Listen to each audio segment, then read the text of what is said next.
BookTube. So today we are talking about some of my unpopular bookish opinions, but according to Goodreads. So if you do not know, on Goodreads, while you can give your own rating, there's also this average rating for every single book.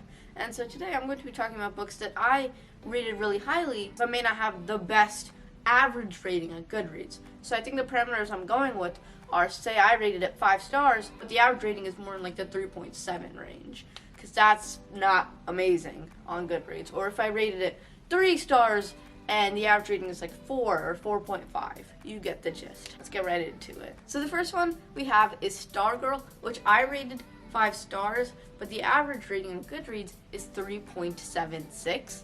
I completely understand why the average rating is what it is for Stargirl. It's such a weird book that doesn't have like the best resolution, but I just thought that I loved its weirdness. I thought that it was great. I really enjoyed reading it, but I could definitely see why people wouldn't enjoy it as much. And what I'm seeing through some of the more lower rating Goodreads reviews is that people didn't like the character of Stargirl and just how, I don't know, how do you describe Stargirl? She was so individualistic. She was just very weird. I completely see where you're coming from, but I just thought it was such a cute, great story for middle schoolers about like nonconformity and individualism. So yeah. Alright, the next one I was actually kind of surprised by. Love is a Higher Law, which I rated 5 stars. It's one of my favorite reads, if not my favorite read so far of 2021.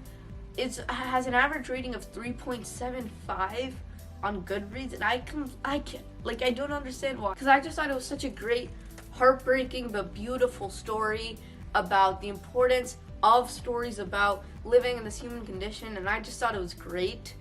And I love the characters, I love the different perspectives, but let's see what other people didn't like about it. So most people are saying that they couldn't really empathize with the characters and that they didn't really like the characters, which again, I can't really have a valid point against, because I really loved the characters and I thought I could really relate to them and I thought they were really 3D, but I guess some people didn't. Someone said that they don't like how much Leviathan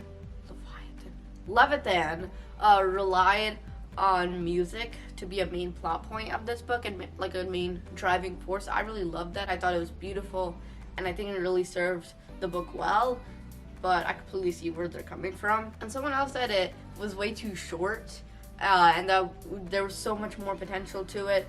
I, in a way, agree. I would have loved for it to be longer, but I completely understand why he kept it as short as it was. But like some of the complaints of like the story falling short and not liking the characters, like I just can't argue with, because I thought the exact opposite.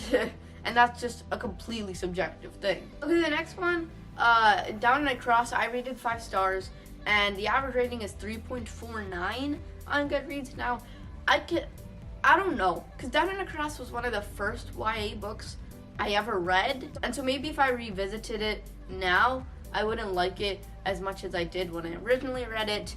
But from my memory, I just remember loving the characters and just thinking it was such a good book and being so emotionally impacted by the plot.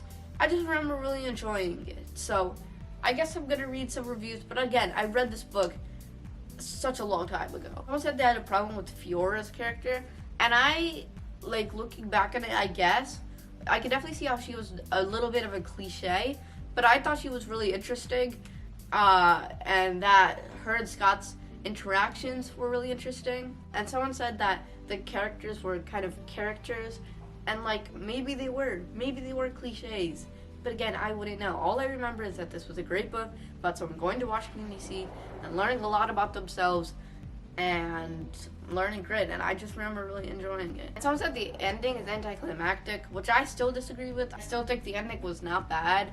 I think it wrapped up the story pretty well. The next one is Love, Hate, and Other Filters, which I rated 5 stars, but the average rating is 3.79. I read Love, Hate, and Other Filters last year, I think. I completely stand by this opinion. I loved that book so much. I loved the representation, I loved the characters, and I just thought it was such a great story. So let's see what people didn't like about it. Someone said the romance was a mess. I remember really liking the romance, which was a surprise because I didn't like romance. And yeah, just a lot of the negative reviews are simply about like the romantic relationship, which I just can't react to because I really enjoyed and liked that part of the book. So the next one is The Gravity of Us, which I rated 5 stars, but the average rating is like 3.66. But looking back at this, I might put it down to 4. But like, I just remember having a lot of fun reading this book. It's a great story about expectations that are put on you when you have a huge audience, about family, about the media, and it was just a cute, great story that had great LGBTQ representation. So let's see what people didn't like about it. I think I'm seeing here is that a lot of people don't like the writing style, which I don't remember caring about the writing style. And again, it is a debut author, so I kind of, even if it's not amazing, I kind of gave them a little leeway there. But I just don't remember not liking the writing style. I just remember not caring about it. A lot of people are also saying that it was very insta-lovey and that the characters were very flat, which again also didn't bother me because I really saw a connection between them and I really saw the making of something romantic. The next one is Frankly in Love, which I rated 5 stars, and the average rating is 3.78, which I just completely disagree with. Frankly in Love is one of my favorite books of all time, and I will hear no other opinions. I'm not even going to read the reviews.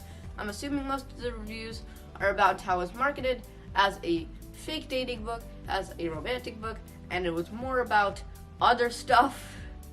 But actually, let's just read some of the reviews. And again, like, the reviews are just really subjective things. Like, people didn't like the characters or they didn't like the romance, which, yeah, reading is very subjective. And the last one is The Night Circus, which I rated 3 stars and the average rating is 4.03. I still stand behind it.